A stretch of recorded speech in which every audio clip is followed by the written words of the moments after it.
With you, go ahead and turn to Proverbs chapter 15. Proverbs chapter 15. And we're going to do a little bit of a different lesson today. Normally, in our Sunday morning classes, we do a chapter study. We always find a book. We go chapter by chapter, verse by verse. And I'd like to just talk about Proverbs 15 with you for a little while this morning. And so we're going to begin in verse 1, and we're going to examine as much as we can within the time frame that we have. And we're going to look at what God is telling us. And we're going to look at what Solomon is writing to us and how even today these words pertain to our lifestyle. Now,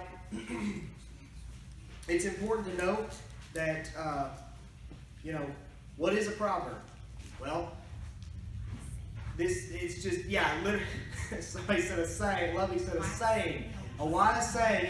A proverb is simply a statement of fact that is based on experience or common sense. Common sense is a big word, and we don't need to, can't really say that word these days. Uncommon sense. But they are sayings that not only pertain to simple experience, but to common sense. And so that's why when you read the book of Proverbs, a lot of people like Proverbs. You may like Proverbs because what it is, it's simple, truthful facts that are well put together, and they're usually 1 or 2 line statements. That's it. And yet they speak volumes to us. And how we can apply these things to our lives is just in numerous ways. So when you open up the book of Proverbs, chapter 15, and in verse 1, it starts out by saying that a soft answer turns away wrath, but a harsh word stirs up anger. When we find ourselves in a very high-tense situation, and somebody comes to us and they are angry. Now, if you have ever worked in retail or anything dealing with customer service, you know exactly what I'm talking about. Or if you're married, you know exactly what I'm talking about. And when somebody comes to you and they're angry with you, how do you react to that situation? You have 2 ways that you can react. You can either react with anger. And as you may already know, anger returned with anger never equals a good situation. That's actually oil being thrown on a fire. You're just asking to burn the situation even more. Or we can respond with gentleness, with kindness. Let's put it this way. We can respond with the fruits of the Spirit, as Paul mentions. And Solomon, God is trying to tell us that a soft answer turns that situation completely around, turns a 180.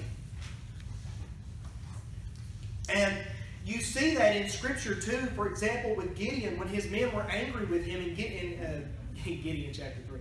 In Judges chapter 8, verses 1 through 3, there is a passage where Gideon's men are upset with him. But yet, because of the gentleness of his answer, their anger subsided. But then you have other characters in Scripture, such as Jephthah, who responded with anger towards an angry situation. And guess what happened? War. So, I mean, there's 2 different ways that you can respond to a situation in your life, and God is trying to give you the right answer here. That when you are faced with an angry person or with an angry situation, you respond with love, with gentleness, even when it's really, really hard to do. And that's the thing. Dealing with people that are angry is very hard. It's very tempting to respond with that same type of anger. It's especially true, like I said, if you, for example, when you work at a job that deals in customer service, and somebody tries to tell you that you, the worker, are wrong. You don't know anything. It's very hard to not respond and say, no, you don't know anything. But you have to respond with love and with kindness.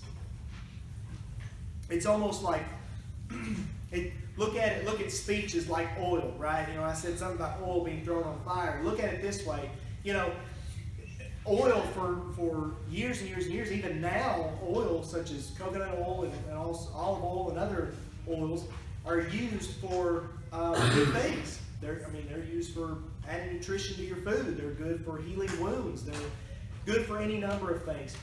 But oil can also be thrown onto a fire to make a situation a whole lot worse. So the way we respond to these situations can either calm the situation down or spark the situation. And a lot of times, notice that for example, when you watch the presidential debate, and you remember the first debate that took place between Donald Trump and Joe Biden, and you remember just the anger going back and forth with these guys. No matter who you agree with, I will say that was one of the worst things I've ever seen. But yet in that situation, you had two men, both thought they knew it all, and didn't agree with the other, and the way they talked to each other was very degrading. It turned a lot of people off from the election. A lot of people, I think, were swayed in one way or another by that debate. I would argue that.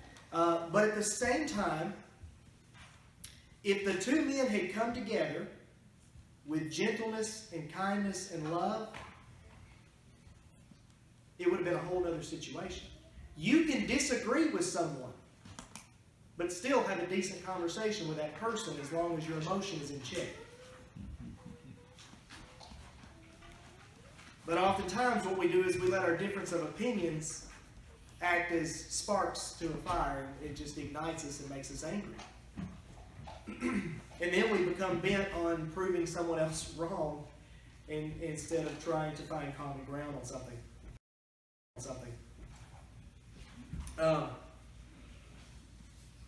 Let's see. And now, so verse 2, excuse me, says, the tongue of the wise uses knowledge rightly, but the mouth of fools pours forth foolishness. You know, this scripture is trying to tell us that a wise man or a wise woman is going to is going to display their wisdom in how they act, in how they speak. Whether it's to you or to someone else, the words from their tongue are what's going to give away their understanding and their wisdom. It goes on, it says they also use their knowledge rightly. So not only do they use it in a way to be evident, but they also use it gracefully and in a way that in a way that everyone can see it. And that's very difficult for us to wrap in our minds, because a lot of times we as people, we oftentimes don't know when to speak or when to be silent. And we also don't know what to speak and what to leave unspoken. That's two big flaws of us. Even sometimes wise counsel can be foolishly given if in the wrong situation. So, you know, it was James who tells us to be, slow to speak. There's a reason for that, because a lot of times we're just going to say what's on our mind, and sometimes it's not the best thing to say at the moment. And like I said, depending on what situation you're in, some of the things you might want to say probably needs to be held off for a little while, or maybe not said at all. And of course, that's subject to the circumstances, to whoever you're talking to. And then of course he goes on, he says, the mouth of fools pours forth foolishness. So whereas the mouth of the wise is pouring out words of wisdom, the words of the foolish person is just spouting out foolishness all the time.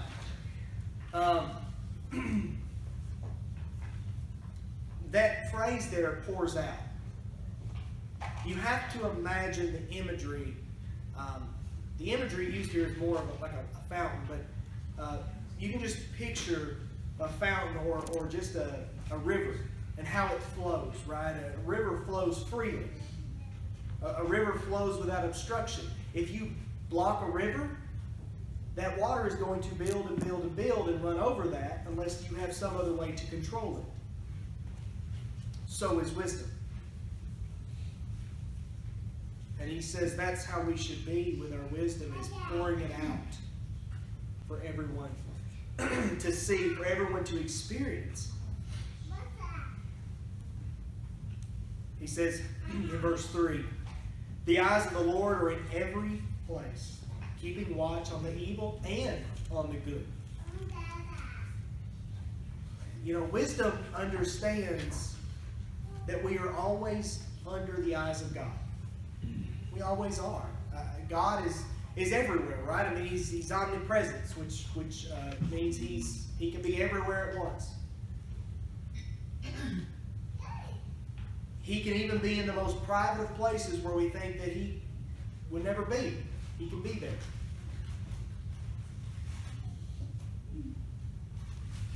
And he says, keeping watch on the evil and the good. God takes note of what we do in this life. God watches out for us, for his children, in this life. So don't look at he's watching you as Lord of the Rings, the Eye of Sauron up there, watching you. I don't want you to think of that. But as a child of God, he is watching over you. As a child of God, he is guiding you. As a child of God, he is researching and investigating your life. Have you ever thought that, God guides us, right? He watches out for us, right? But how can he do this if he can't see us? So I think it's an interesting image that he says that the eyes of the Lord are in every place, keeping watch on the evil and the good. God takes note of both sides of this. See, that's the thing. In our lives, we have such a hard time understanding why evil flourishes in this world the way that it does. And we feel like good, a lot of times, hits a lot of roadblocks. I mean, an evil person in our century now would probably be, you'd probably get a standing ovation or an applause of some type if you came out to be a wicked person or whatever it may be. And so a lot of times among us as people, we have a hard time understanding why that is. But yet, Scripture tells us right here that God is taking everything to an account. He's keeping up with everything. You don't have to worry about God missing anything. You don't have to worry about God blinking and missing some event in your life or someone else's life. And of course, among us as people, evil is oftentimes unpunished. And sometimes good is left unrewarded. I mean, you see that, for example, in the story of Job.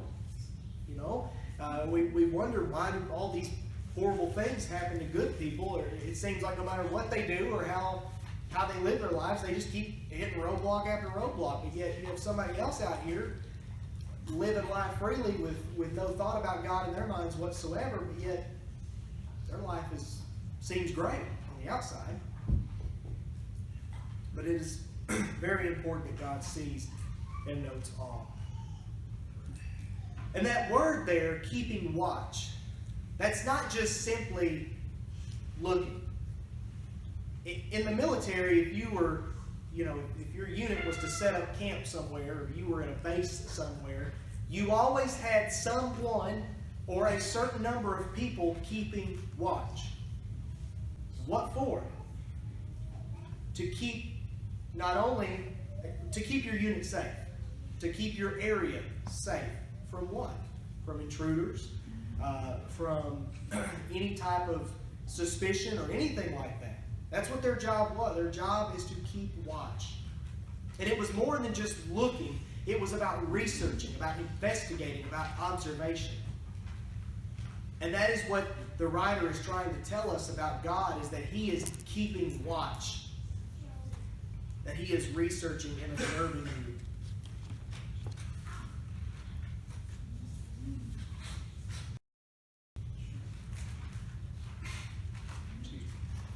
He goes on in verse 4 to say that a wholesome tongue is a tree of life, but perverseness in it breaks its spirit.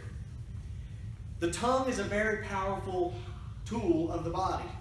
It's a very powerful organ of the body. The tongue has the ability to praise and to curse.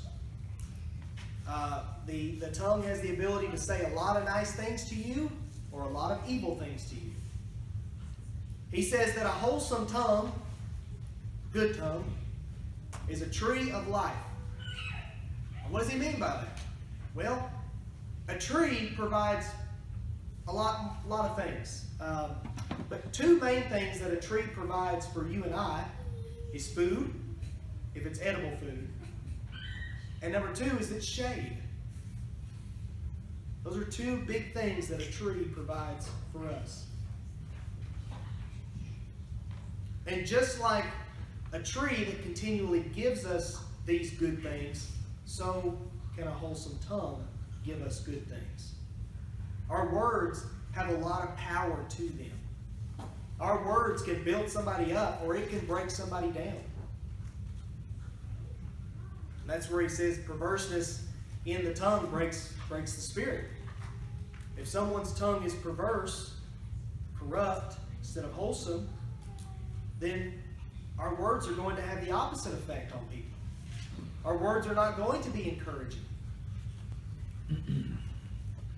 But they're going to be words that are going to give people negative thoughts. So our words have more powerful to do more good or more harm than we might think. Verse 5 says that a fool despises his father's instruction. But he who receives correction is prudent. Proverbs, you see, this is not the only time that Solomon mentions children listening to their parents, and especially the father. Solomon was a father, so that may be why he more directs it towards that area. But this is not the first time, this is not the last time that he is going to mention children listen to your parents, especially father. And he is trying to tell children, that, our attitude towards it, and I think he's talking, we're talking about someone who is a godly parent, someone who is following the instruction and the advice of God and sharing that with their children.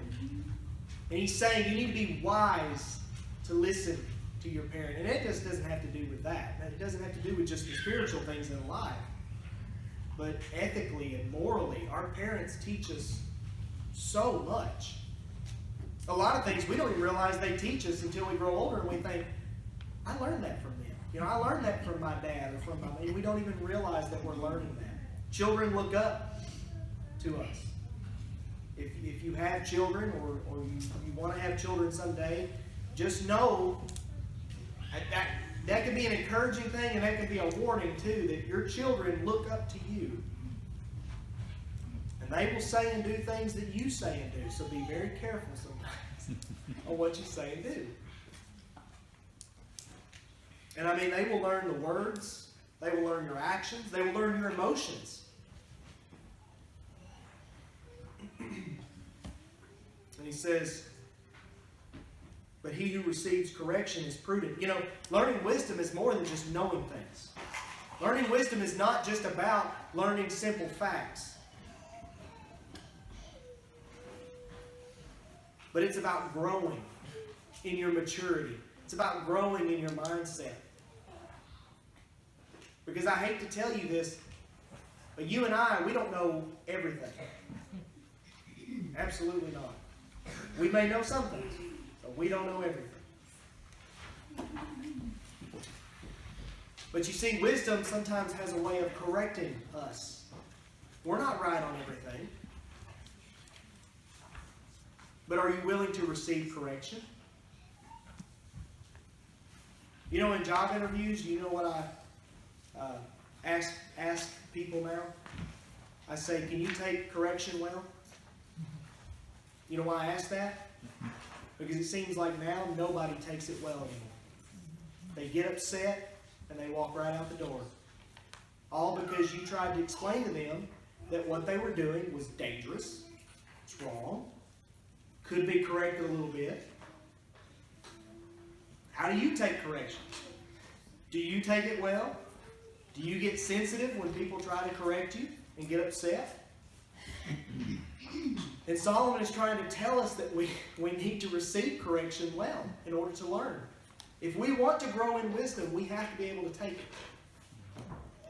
And sometimes that's not easy to do, because sometimes we grow up our whole lives believing something. And we think that we're right because we've always been told that that was right. And then we finally look at the science or the medical behind it and we realize that wasn't right at all. Think of how these doctors feel that every year they come out with something new on, especially like, eggs, for example. I mean, that opinion's changed about every 2-3 years, hasn't it? I think they're safe to eat. I don't know. I mean, depending on what's out now, but anyway. But we have to be able to receive correction well. I always heard it when I was in school. I always heard somebody tell me that it was going around the school. They said that did you know that daddy longlegs are the most poisonous spider in the world? But they can't bite you because their mouths are too small. I thought, wow, made me scared to death of daddy longlegs from that point on. Until I finally looked it up myself. Not only are they not spiders, they're not classified as spiders, so I learned that. But they don't even have venom or poison glands in their bodies. So how can they be the most poisonous spider in the world if they don't even have poison? Anyway, and then you try telling somebody. I tried to tell somebody that one time after I learned that. Nope. No, that's not true. No, it's not true. And sometimes you'll get that reaction. Sometimes people don't want to be corrected. But will you take correction well when it's necessary? Continuing on, verse 6. He says, in the house of the righteous there is much treasure, but in the revenue of the wicked there is trouble. And I think he's talking about physical treasure, I think a little bit, but I think we mostly look at this as a spiritual treasure, right? I mean, Jesus tells us that we're not here to store all our things here. We're not here to set up shop here. That's not what our main purpose is. Our treasure is somewhere else. Our treasure is a lot higher than what we can reach here on this earth, or what we can gain access to on this earth. And especially eternal life being the most ultimate spiritual treasure that we have, the ability to, when we leave this planet, when we leave this solar system, we're going to go somewhere that's beyond words, beyond imagination, somewhere absolutely wonderful that we could never really put words to. And that's what makes our treasure so magnificent and so special and so much. But he says, in the revenue of the wicked, there is trouble. So there's just the effect, there's just the opposite effect for those who choose to lead, or choose to live a wicked life. And unfortunately for those who live in those sinful lifestyles, a lot of times their revenue does go towards things that are not good things. Unfortunately, a lot of money goes into the drug ring these days. A lot of money. And there's a reason why, because so many have given their lives over to that and are spending their revenue in other places. A lot of people now are taking their money and they're spending it towards those things, and that's where they want their money to go. Not save it or do anything.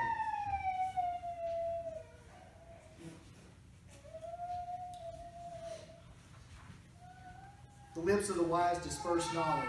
Verse 7. The lips of the wise disperse knowledge, but the heart of the fool does not do so.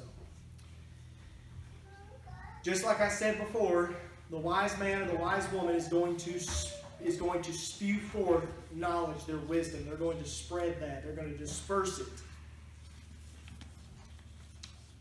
Because it's going to be within them. It's going to be displayed by their actions. It's going to be displayed in their words. But it goes on to say the heart of the fool does not do that. The opposite happens. And since wisdom is not in the heart of the fool, neither will it be on their lips. You can't have one or the other. And because of that, they're unable to spread that blessing of wisdom to other people. The sacrifice of the wicked is an abomination to the Lord, but the prayer of the upright is his delight. And in verse 9, he says, the way of the wicked is an abomination to the Lord, but he loves him who follows righteousness. 1 Samuel 15:22, Samuel tells Saul that to obey is better than sacrifice. There are other passages where he explains that sacrifice is second compared to something else. Jesus will even quote that that God prefers mercy over sacrifice. But he is trying to say that for the wicked person, sacrifice is an abomination. It's hypocrisy. But the prayer of the upright is God's delight. He is happy to see his people talk to him. He is excited to, when caller ID was invented, that's probably, some of you are smiling because you probably know what I'm going to say. See, that's the best thing about God. One of the best things about God is he's willing to listen to you, no matter how much you want to ramble or whatever. Whereas when caller ID was invented, I would say, some people would probably say it was the best thing ever, and some would say it was the worst thing ever. Because when you see that person's number pop up on your phone, what do? Especially if it's someone you don't really want to talk to. You're going to put that phone on silence, right? Now, it's a good thing with all these spam calls you get these days, but if it's a family member that you don't really want to talk to right now, or a friend or whatever, a lot of times we'll put our phone away, right? We don't want to talk to them. Maybe because we don't have time to ramble for 30 minutes or whatever that person's known for doing over the phone. But in this situation, God is always happy to hear from you. It's the opposite. God is excited. He delights. That word delight, he feels that inner excitement when you talk to him. And I think that's such a big deal because sometimes when we talk to God, we just kind of go through the ritual of it, and we don't really think how God feels on the other end of that.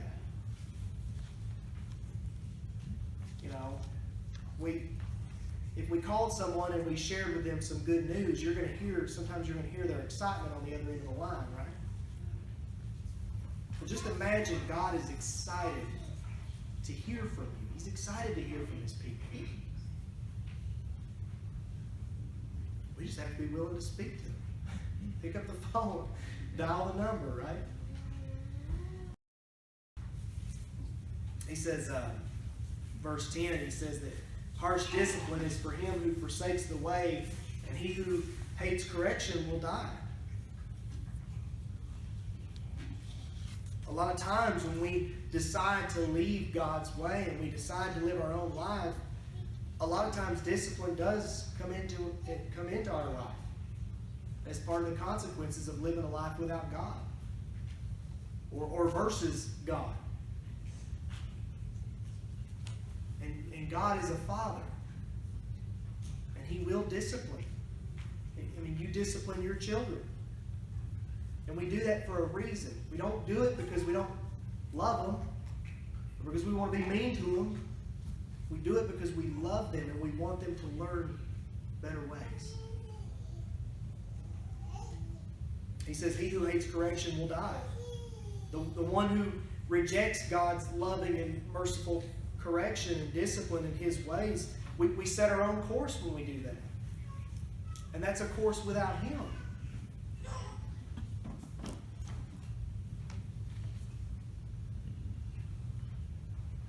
says, verse 11, and we'll do a couple more verses here.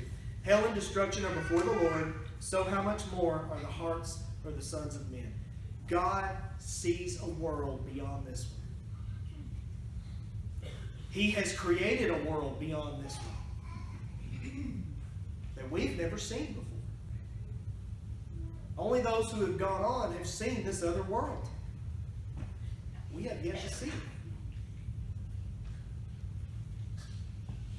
And so he says, if these things are before God, then how much more do you think our hearts are? Such relatively small compared to the grand scheme of things.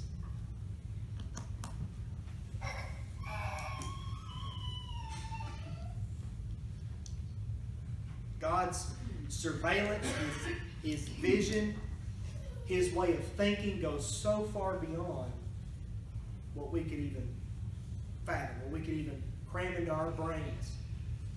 Our brains are too small to handle everything that he's got. You know, we talked about the ostrich this morning and how, you know, in Job it talks about kind of how comical this animal is and how, you know, God did not bless the ostrich with understanding, with a great deal of wisdom. But even though he's blessed us with having a great deal of understanding and wisdom, he is still so far beyond in our way of thinking, and his ways are so much different than our ways. But see, God has a plan and a purpose for all of us. And that's something too that we even have trouble understanding. So not only does he see a world beyond ours, but he also knows our paths. He knows paths that we haven't even trod on yet. We still got to walk some paths in this life, and he knows all about them.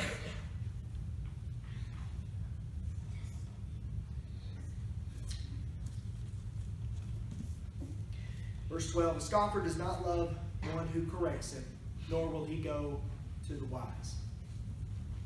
This sounds oddly familiar when John the Baptist was preaching and was baptizing.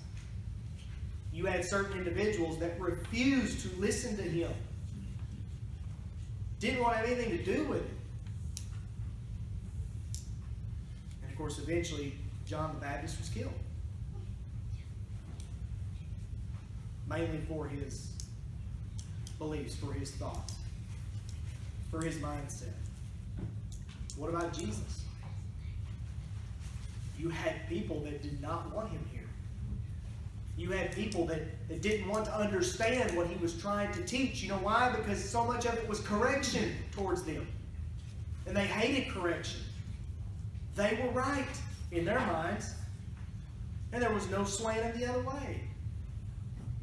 And they hated Jesus for it. So much so that they planned to have him arrested. They planned to have him killed. And eventually had him killed. His earthly body. He says, nor will he go to the wise.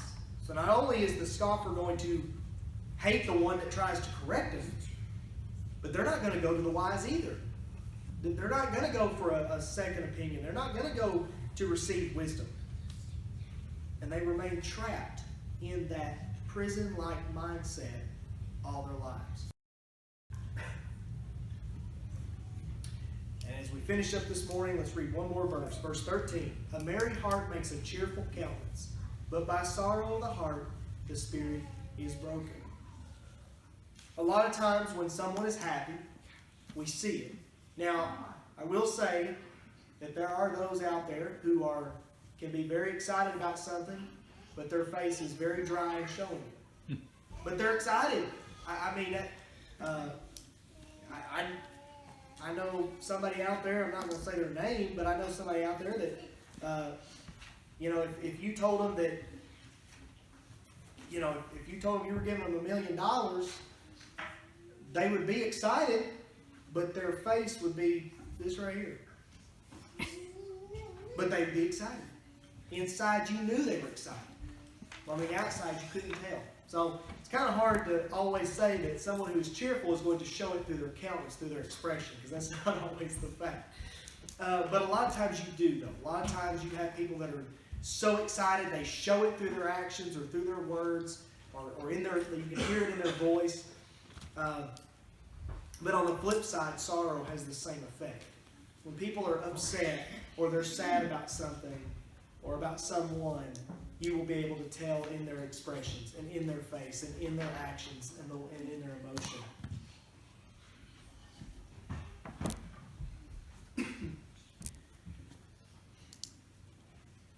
The heart of him who has understanding seeks knowledge, but the mouth of fools feeds on foolishness. Scoffer avoids wisdom's correction, but the one with understanding seeks after wisdom and more of it. This morning, first of all, I want to encourage you to read the rest of that chapter. That was only half of it. And when I was planning on doing this, I didn't really know which chapter I really wanted to do because, like I said, that's the good thing about Proverbs. You get a chapter and you just start reading it all, it just makes sense. And if something doesn't make sense to you, pray about it. But I encourage you to just take the rest of that chapter when you get home this afternoon and read it. It will not take you more than 2 minutes. Not going to guarantee that, but most likely no more than 2 minutes.